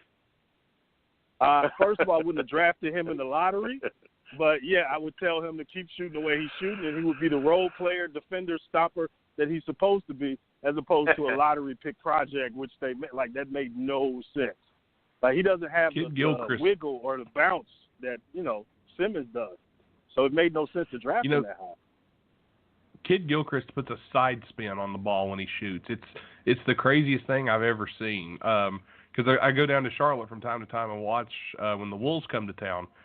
His shot is so hideous. The only shot that I think is uglier in maybe the history of the league might be Sean Marion's jump shot. But Sean, so I don't care how ugly your shot is. If it goes in, it goes in. Right. Hey, I'm an old man. So I had Jamal Wilkes wrapping it around the world, but he, like you said about if it goes in, it goes in. Jack Sikma making that double hitch move behind his head, but he was sticking them as well. So if something ain't broke, don't fix it, man. If somebody's making a shot, whatever way, as long as it's not easily blocked, I'm down with it. But I just Fultz is a little bit. I don't know. I was never a Markelle Fultz guy. That's all. Yeah. Yeah, I have a rough time with this stuff because I don't watch college basketball anymore, so I get introduced to him in the league. So I'm watching this guy, and I'm just like, wow, this was the number one pick? How do you work out him and Tatum and choose him? Yeah. Don't know. There was a story that is kind of breaking that Colangelo overruled everybody else in the organization after Fultz's workout where he was – I said 1 for 34. I might have been slightly exaggerating, but it might have been 4 for 34 in his first, 34, 35 three-point attempts. And he just had an awful workout. And he came into the league at 62% from the free throw line, as is. And you work out Tatum, and it wasn't a bad workout because I heard the reports living here. And we saw what played out, so. And that's also interesting. Whenever the boss is dead, man, people start coming with knives for your back, boy. Hey, we wanted to pick him, man. The boss overruled. I don't know if they're lying or not, but, I mean, It seems like a heady play, no matter what. You know what I mean? Yeah. We still got Kory. Boston's always on the right side of things. Okay. I know they are, and that's something cool. Kory, I wanted to ask you because before the last technical problem, I was asking you about the Pacers, and I got cut off. I didn't hear your response to who you'd like to see there. Right now, the big thing right now around the Pacers is Thaddeus Young. He has a player option. He's thinking about declining it, which would be declining. That's another $13.5 million, I believe, or $13.6 million. That's back in the Pacers cap space. And then the Pacers do have money to go after what I think would be probably Aaron Gordon. And then they go after one of these restricted free agents, maybe a Jabari Parker. There's a lot of, but in the Pacers fandom, there's a lot of rumors around about the Pacers are possibly targeting Paul George. I think that's baloney. I don't think the Pacers have any interest in rekindling a relationship, although I think it could be really good if he was to play on that roster. And Nick Oladipo, I think defensively they could be really tough. But I think likely they're going to go after one of those restricted free agents in either Aaron Gordon or a Jabari Parker. Gotcha. Woo. That could be an interesting element if Aaron Gordon. Oh, sorry. Oh, sorry about that. But if Aaron Gordon were to go there and rekindle that relationship with Victor Oladipo that they established in Orlando, that would be an interesting dynamic for Indiana because you'd have a Miles Turner, Aaron Gordon front court there, and that could be really fun for Indiana. And I think excuse me, I'm sorry, I didn't hear you. They'd be really fast. Sorry. Yeah. Nas, I didn't mean to interrupt you, buddy. Go ahead.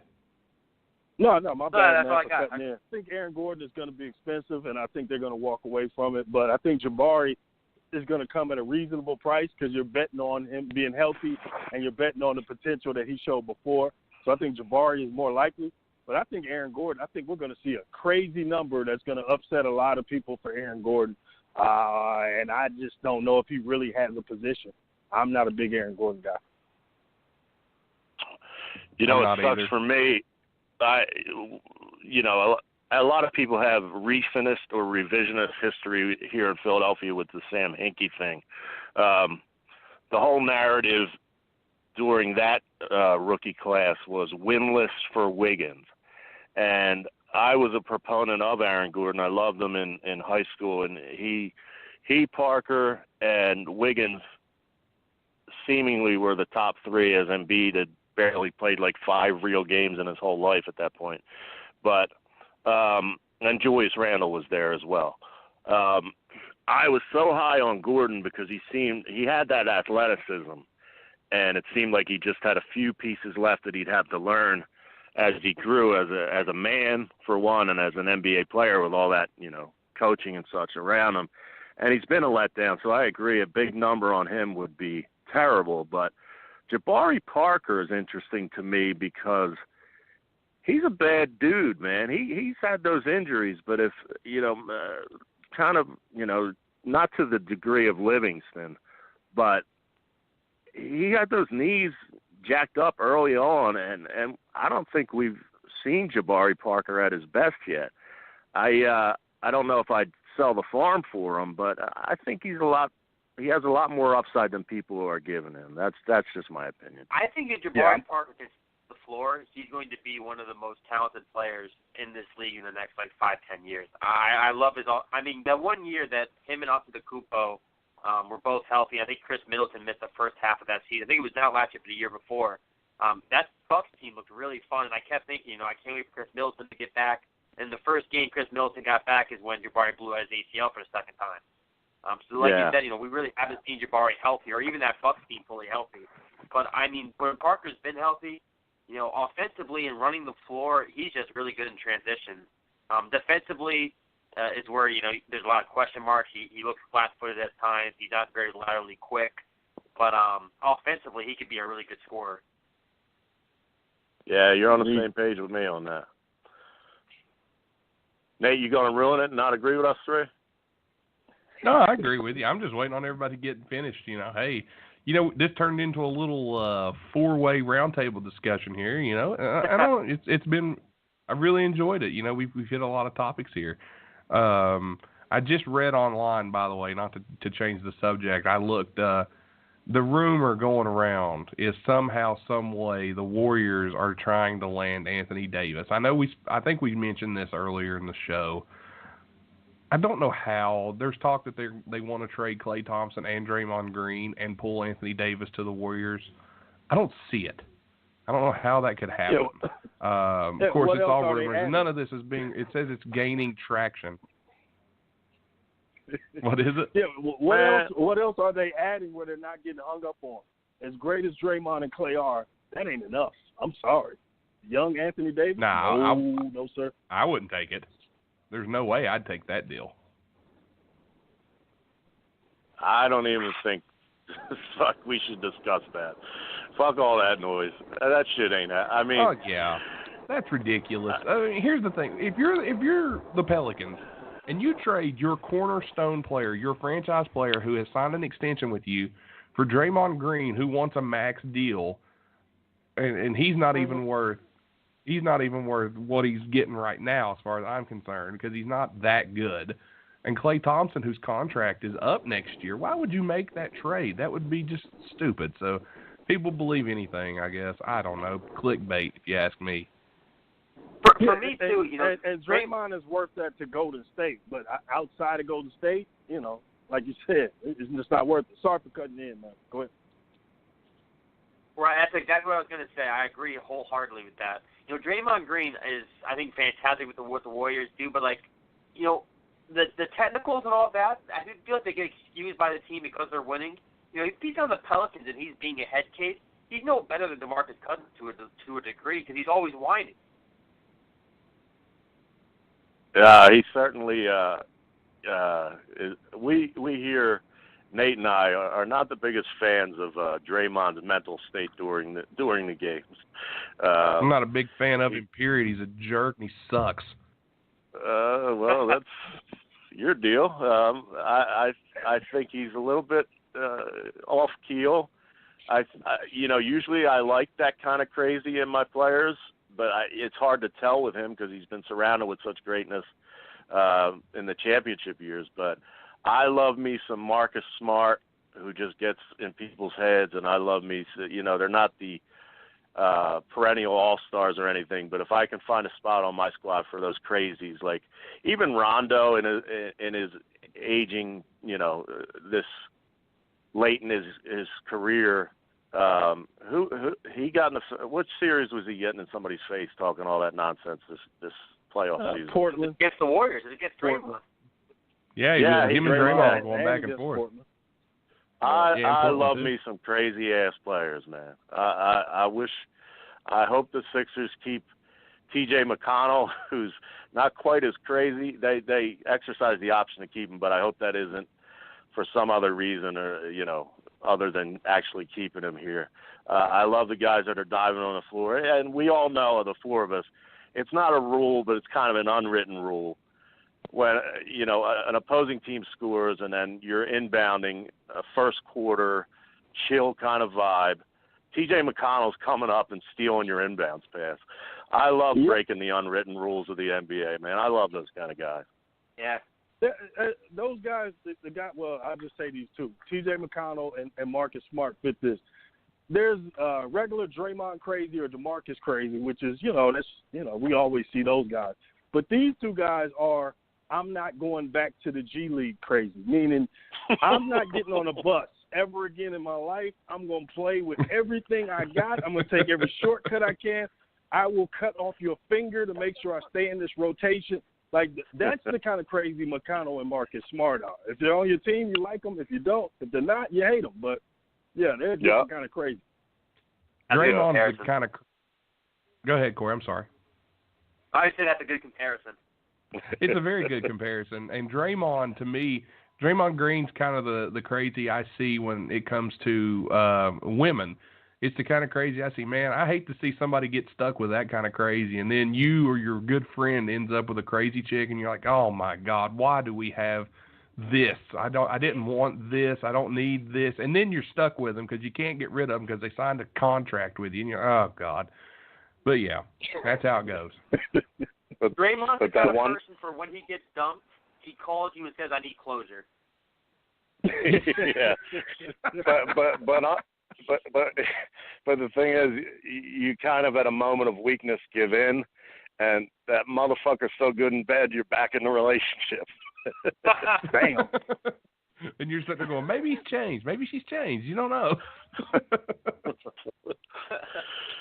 Yeah. And he's the biggest biggest beneficiary of this era, man. Draymond's the biggest Go ahead. beneficiary of this era. Playing small ball all of the time, and, you know, the amount of threes and spacing that's necessary to be good now. And the fact that he doesn't have to actually deal with real 4s and 5s who are going to get the offense ran through them. Because Draymond is about 6'6", man. Like, he's strong as hell for his, you know, for how big he is, but he's only so big. And if he was in another era where the pounding was a little more down low, man, I don't think we see him be nearly as effective or healthy.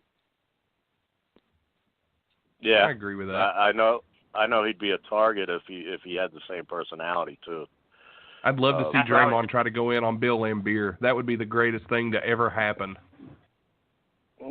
Or a Knicks or a New York Knicks front line with Charles Oakley would eat him. Anthony Mason. I mean, they had some beef down there. I'm still scared of Charles Oakley to this day. I have a question for you guys. I saw a headline today when I was at work, and I want you guys' opinion on it. The Grizzlies owner, Robert Perro, said that he doesn't see any reason why the Grizzlies can't win 50 games this next year. Do you guys have any thoughts on that ridiculous take, in my opinion? There's only one. There's only one reason why they can't win 50 games, and that's because they're the Memphis Grizzlies. That's why they're not going to win 50 games. Look at that roster. You know, you got Mike Conley making. You know, he was at one point the highest paid player in the league on a 5-year deal. He got the biggest contract like ever, and it's Mike Conley. Let's think about that for a minute. He made more money than LeBron James and Kevin Durant. Mike Conley. And you telling me you're going to win 50 games? I guess if you believe it. They pretty much had Tyreek Evans, his bags packed for anywhere, you know, to go. And they couldn't give him away. The contract Tyreek Evans had was so bad they couldn't give him away. They tried to get a pick. Nobody would take him. Yeah, and I don't want to bust on Tyreek because he comes from Chester, which is right around the corner from me. But, you know, to say 50 wins, like Kory, man, I don't know if that dude was, you know, with the NFL owner Irsay and like a rich man's deal, smoking some crack and drinking some beers or something. That's a little bit far-fetched. Yeah, his statement kind of just shows you what their problem is. They had the grit and grind era. It was a really good era. They had a really good fan base, and they should have just enjoyed it. And then when it was time to end it, they should have ended it. They tried to keep it going. Yes, you should have traded Mike Conley or let him walk. You shouldn't have given him that deal. Now you're trying to do something, I guess, with Gasol. And like you said, with Tyreek Evans, they should have been able to get rid of Evans. I don't know what calls they made or who they were calling because I'm sure Cleveland would have done something with them. But, man, that franchise is in bad shape because look, if Gasol comes back healthy, he makes you too good to be bad enough to even start to rebuild full scale. So you're in the worst place ever. You know, you're in no man's land. Yeah, what are they taking, Nate? What number is they got the fourth pick? They got the fourth pick. They were actually one of the teams that got bumped out of the top 3 due to the lottery, so they actually got some bad luck. They got the 4th pick in the draft. They're still going to get a good player, but their only problem is where do they go? What do they do? They've got Tyreek Evans, who they couldn't give away. They've just got a bad roster. Mike Conley's making a ridiculous amount of money. Gasol's not the Gasol of old. Zach Randolph left, and they're actually retiring his jersey from what I heard. They're going to retire Randolph's jersey, and Randolph's still playing in the league out in Sacramento. They got Mario Chalmers, Jermichael Green. They got one of the Harrison twins, Andrew Harrison. They've got Chandler Parsons, who has just underperformed. Good Lord, has that boy underperformed out there. He went from Chandler Parsons when he was in Houston was a great player, and he came over. He got a huge contract. His body did fall apart. It was bad. How bad because he just had a horrible year this year. The statistics aren't popping up here where I'm at, but he just had a really bad season this year, and he's on a really big contract. So, and he's 29 years old. So, the Grizzlies have more. I think the bottom has not fallen out all the way yet for the Grizzlies. They've got to fall a little farther before they start to get better. I mean, they tried really hard to get rid of Tyreke Evans. I mean, they sat him, and they didn't play him during right before the trade deadline. But the issue is they only wanted a first-round pick for him, and he's on an expiring deal. He's a free agent this year, and no one wanted to give up a first-round pick for a guy who's probably going to walk in the offseason. And because exactly, he only made $3.2 million last year, and he's going to make probably $12 to $13 million. He had a really good year for them. Yeah. Yeah, he did. Maybe if they would have took a second-round pick for him, maybe you could have stole one of Philly's back-to-back second-round picks in the early second round for him. I think he'd have been a great fit in Philly. The Cavs first-round did, pick. The Cavs offered him a first and a second, and they said no. That's insane to me. I don't know why they would do such a thing. Right. They're clearly playing in a lost season as well. You know what I mean? It was a lost season. They knew they were going to be Lotto. So, I mean, yeah, it makes no sense. Yeah, that dude, he's a little thrown. He should have been in the Marcus Smart, Draymond Green conversation that's thrown in the crazy, but in his own league of craziness. But I don't want to make any prediction because, damn, if they won't win like 55 if I put something crazy up and I'll have to walk naked down the street or something. So I'll wait to see this off season. But well, don't be like that dude in Cleveland during the NFL draft that said he would eat crap if they drafted Baker Mayfield first. So, yeah, you might want to be careful on that one. Yeah, when they open up the gambling stuff, I want to see owners I want them to show me their betting slip. When they make these kind of proclamations, okay, put some money on it. Let us know you really believe that. Yeah, I'll take the under. You're up season ticket holders. It sounds like you're talking to the season ticket holders and trying to hustle them, but yeah. I'll give them 30. I'll give them 38 wins, and I'll take the under on them. I don't see that happening at all. Me either. I don't know. And they got a good fan base too, man. Well, gentlemen, we are winding down here on the show. We've got.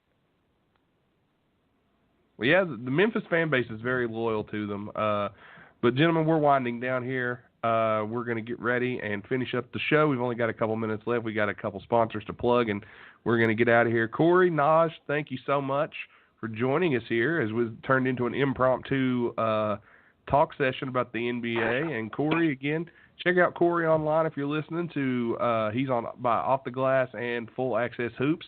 Kory, go ahead and plug where you're at online, buddy. Yeah, you set me up pretty well for that. Full Access Hoops, you guys can follow me, Twitter, Blog Talk Radio. I'm also a podcast on here. The NBA Outlet, another podcast I do also on Blog Talk Radio for Off the Glass, which is OTGbasketball.com. Again, boys, thank you for having me on, and anytime you want to get me on in the future, I'll be happy to call in. Thank you for joining us. It's been fun. Good thing. Thanks, Kory. Everybody check out Kory online. It ended up with Naj. You're still there too, right? Yeah, Naj is here. Yeah, I'm here. It ended up working out perfect because Naj had to be put on hold for a sponsor last week, and it ended up that good that you had that technical difficulty because it made the 4 different personalities in different markets. It made for a fun couple of minutes. So thank both of y'all. Naj, you have any? You're not an official guest, but do you have any social media you want to get out there before we, cut out? No, man. Good luck with the show. Sounds good. I'll definitely check you guys out in the future. I'll just be, arguing with people at barbershops and everything else and being opinionated like all us sports folks do. You know how it goes, right? Nothing wrong with that. Nothing wrong with that. Indeed. So, Kory, Naj, thank you guys for jumping on with us. You guys have a Thank good you. evening. You as well. Bye, guys. Same to you. Peace. Yeah. Well, TR and I are going to take one more sponsor break, and we'll be right back to wrap up the show. Hello, my name is Kennedy Miller, and I'm a beauty guide for Limelight by Alcone.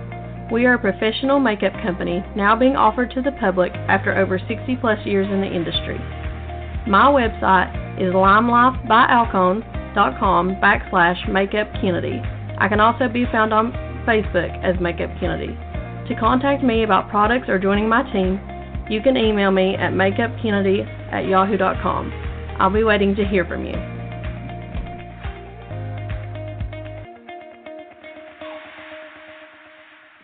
All right, that's Makeup Kennedy, Facebook.com/MakeupKennedy. Big thanks to all of our sponsors, Makeup Kennedy, WowFreeCam.com, and the law offices of Stephen P. New at newlawoffice.com. TR, man, what a fun show we've had tonight. Had some, I got to talk to Tom Moore, talked a lot about, the upcoming draft, and then had Naj and Kory jump on with us, and we really had an interesting show this evening. Not how I pictured it going, but it was a good time. Yeah, I agree. And it was like kind of in the beginning with Tom. It was journalistic, and I learned a few things. Literally, I didn't know I still don't know his name off the top of my head, but the candidate from Boston for our GM is a salary cap expert, which is huge. Besides the analytics. Especially in this offseason and moving parts and making deals with a guy like J.J. Redick or not making deals or whatever, you know what I mean? So that was awesome. Yeah. And then the way it kind of worked out, 4 personalities that all had a good sense of humor at one time, which is pretty badass, which I always enjoy. Yeah, it's definitely, like Nas said, it's like that barbershop. Everybody's sitting around, which me and you don't know much about a barbershop lately, but nevertheless, that just sitting around shooting the breeze. That's a shaving our head joke, just in case anybody would take that out of context. That's a bald joke for me because I'm bald, so overlook me. Yeah. Even but yeah, it was a fun show, and next week will be the NBA draft special. Tim and Tom's show was on last night on the Wide Men Network. You can check it out here. We had the Sunday Night Roundtable, which went, we had a good time there, and we'll probably have more Sunday Night Roundtable coming up on this Sunday. Probably talking a little Money in the Bank because that wrestling pay-per-view will be on Sunday. So if you're a wrestling fan, tune into that. Again, our sponsors, law offices of Stephen P. New, newlawoffice.com, WowFreeCam.com. Makeup Kennedy at Facebook.com/Makeup Kennedy. Also, you can download any and all episodes of our show in our back catalog. You can access our RSS feed at blogtalkradio.com/WideMenCan'tJump. You can find us on iTunes, Podcast Addict, Stitcher, Google Play, FM Flash, Pod Paradise, iHeartRadio. We're also over on the All Pro Nation Network. You can check us out over there. Thanks to guys at All Pro Nation for getting us over there and getting some more people listening to us. We really appreciate it.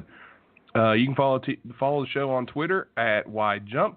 We're on Instagram at WideMenCan'tJump. You can also find us on Facebook. Well, we're on Facebook, TR and I are, but we're not. We're kind of the Facebook. We've kind of died down on a little bit. We've got a group. If you'd like to join the group, yeah.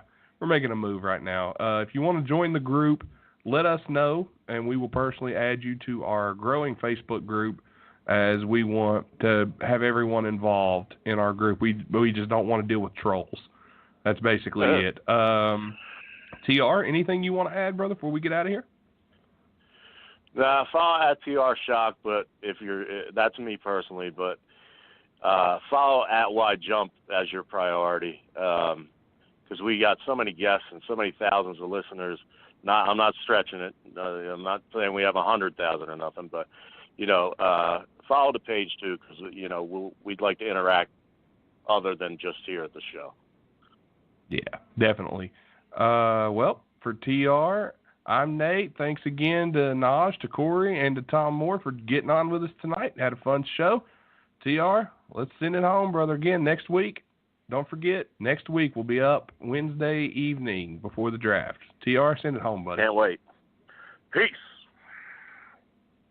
Thanks for listening to this show on the Wide Men Radio Network, blogtalkradio.com/Wide Men Can't Jump. You can download this and any other episode from our network at iTunes, Podcast Addict, Stitcher, iHeartRadio, Pod Paradise, Google Play, Player FM, and anywhere you find your favorite podcast. This show has been brought to you by the law offices of Stephen P. New at newlawoffice.com, Facebook.com/MakeupKennedy, and WowFreeCam.com. You can also follow us on Twitter at WideJump. You can follow us on Instagram at Wide Men Can't Jump, and on Facebook at Facebook.com/Wide Men Can't Jump. Please leave us a 5-star review on iTunes. Also, rate the show and tell us how we did. If you love us, please give us a 5-star rating. Again, thanks for listening to this episode on the Wide Men Radio Network. Tune in, same time, same place, for the Wide Men Radio Network at blogtalkradio.com/Wide Men Can't Jump.